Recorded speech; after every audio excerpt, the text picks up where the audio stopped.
Hai semuanya, selamat menyaksikan video animasi tentang tindak pidana korupsi. Sebelum membahas mengenai tindak pidana korupsi, mari kita membahas pengertian korupsi terlebih dahulu. Kata korupsi secara harfiah adalah kebusukan, keburukan, kebejatan, ketidakjujuran, dapat disuap, tidak bermoral, penyimpangan dari kesucian. Kemudian, apa itu tindak pidana korupsi? Tindak pidana korupsi adalah suatu tindak pidana yang dengan penyuapan, manipulasi, dan perbuatan-perbuatan melawan hukum yang merugikan atau dapat merugikan keuangan negara atau perekonomian negara, merugikan kesejahteraan atau kepentingan rakyat atau umum. Lalu, apa saja sih bentuk-bentuk tindak pidana korupsi? Berdasarkan pasal-pasal dalam Undang-Undang Nomor 31 Tahun 1999 yang telah diubah dengan Undang-Undang Nomor 20 Tahun 2001 tentang pemberantasan tindak pidana korupsi, korupsi dirumuskan ke dalam 30 bentuk atau jenis tindak pidana korupsi yang kemudian dikelompokkan menjadi 7 jenis besar, yaitu 1. Kerugian keuangan negara merupakan perbuatan melawan hukum yang merugikan negara seperti memperkaya diri sendiri. Yang kedua, suap-menyuap, pemberian uang atau menerima uang yang dilakukan oleh siapapun yang memiliki suatu tujuan tertentu. Yang ketiga, penggelapan dalam jabatan, menyalahgunakan wewenang atas suatu jabatan yang dimiliki. Penggelapan dalam jabatan merujuk kepada penggelapan dengan pemberatan, yakni penggelapan yang dilakukan oleh orang yang memegang barang itu berhubungan dengan pekerjaannya atau jabatannya atau karena ia mendapat upah. Yang keempat, pemerasan. Memaksa orang lain memberikan sesuatu atau mengerjakan sesuatu untuk dirinya. Yang kelima, perbuatan curang. Melakukan perbuatan curang agar bisa menyelamatkan atau menguntungkan satu pihak. Yang keenam, benturan kepentingan dalam pengadaan. Benturan kepentingan dalam pengadaan barang atau jasa pemerintah adalah situasi di mana seorang pegawai negeri atau penyelenggara negara, baik langsung maupun tidak langsung, dengan sengaja turut serta dalam pemborongan, pengadaan, atau persewaan yang pada saat dilakukan perbuatan untuk seluruh atau sebagian ditugaskan untuk mengurus atau mengawasinya. Yang ketujuh, gratifikasi. Gratifikasi adalah pemberian dalam arti luas. Gratifikasi pada dasarnya adalah suap yang tertunda, atau sering juga disebut suap terselubung. Agar lebih jelas, yuk simak beberapa contoh tindak pidana korupsi.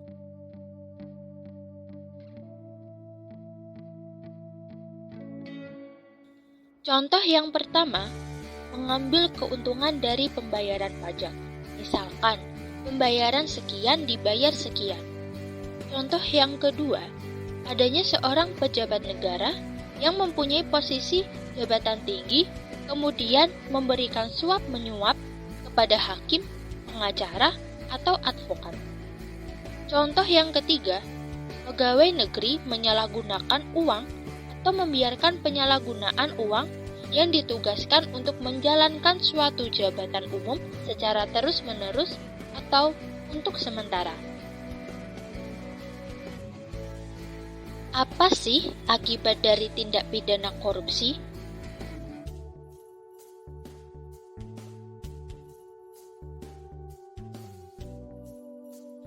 Tindak pidana korupsi merupakan tindakan yang sangat merugikan negara.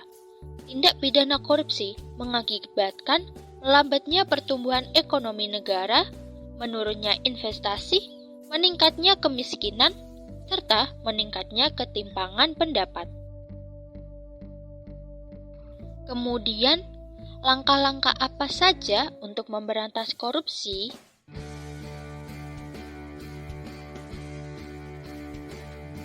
Adapun langkah-langkah untuk memberantas korupsi yaitu 1. Mendesain ulang pelayanan publik. Langkah-langkah prioritas ditujukan pada A. Penyempurnaan sistem pelayanan publik, B. Peningkatan kinerja aparat pelayanan publik, C. Peningkatan kinerja lembaga pelayanan publik, dan D. Peningkatan pengawasan terhadap pelayanan publik. 2. Memperkuat transparansi, pengawasan, dan sanksi pada kegiatan-kegiatan pemerintah yang berhubungan dengan ekonomi dan sumber daya manusia. Langkah-langkah prioritas ditujukan pada A. Penyempurnaan sistem manajemen keuangan negara, B. Penyempurnaan sistem pengadaan barang dan jasa pemerintah, C. Penyempurnaan sistem manajemen SDM aparatur negara dengan kegiatan-kegiatan prioritas.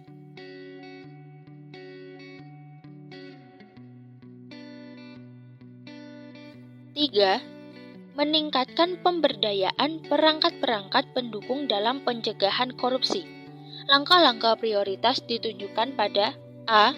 Peningkatan kesadaran dan partisipasi masyarakat, dan B. Penyempurnaan materi hukum pendukung. 4. Adanya ketentuan untuk mengumumkan putusan yang telah memperoleh kekuatan hukum tetap atas kasus korupsi melalui media massa. Ketentuan ini, selain untuk memberikan informasi kepada publik, juga sekaligus sebagai sanksi moral kepada pelaku tindak pidana korupsi. Selain itu, perlu juga ditambah sanksi pencabutan hak kepada terdakwa kasus korupsi. Hal ini sangat penting untuk memberikan pembelajaran bahwa pengemban jabatan publik adalah pribadi yang bermoral dan berintegritas tinggi. 5. Penegakan hukum dalam rangka pemberantasan korupsi ini harus dilakukan secara terpadu dan terintegrasi dengan satu tujuan, yaitu untuk memberantas korupsi. SDM penegak hukum harus berasal dari orang-orang pilihan dan mempunyai integritas tinggi. Setelah mengetahui apa itu korupsi, tindak pidana korupsi, jenis-jenis tindak pidana korupsi, contoh tindak pidana korupsi, dampak tindak pidana korupsi, serta solusi untuk tindak pidana korupsi, seharusnya membuat kita sadar akan pentingnya menghindari atau tidak melakukan tindak pidana korupsi. Tindak pidana korupsi tidak hanya merugikan diri sendiri, akan tetapi juga merugikan masyarakat dan negara. Nafsu serakah tiada akan membahagiakanmu, melainkan akan menyengsarakanmu. Untuk itu, mari kita bersama-sama untuk tidak melakukan tindak pidana korupsi dan mengambil bagian dalam misi pemberantasan korupsi. Dimulai dari diri kita sendiri, keluarga, dan lingkungan sekitar kita. Katakan tidak pada korupsi. Semoga bermanfaat. Mohon maaf jika ada kesalahan yang disengaja maupun yang tidak disengaja. Sekian, terima kasih.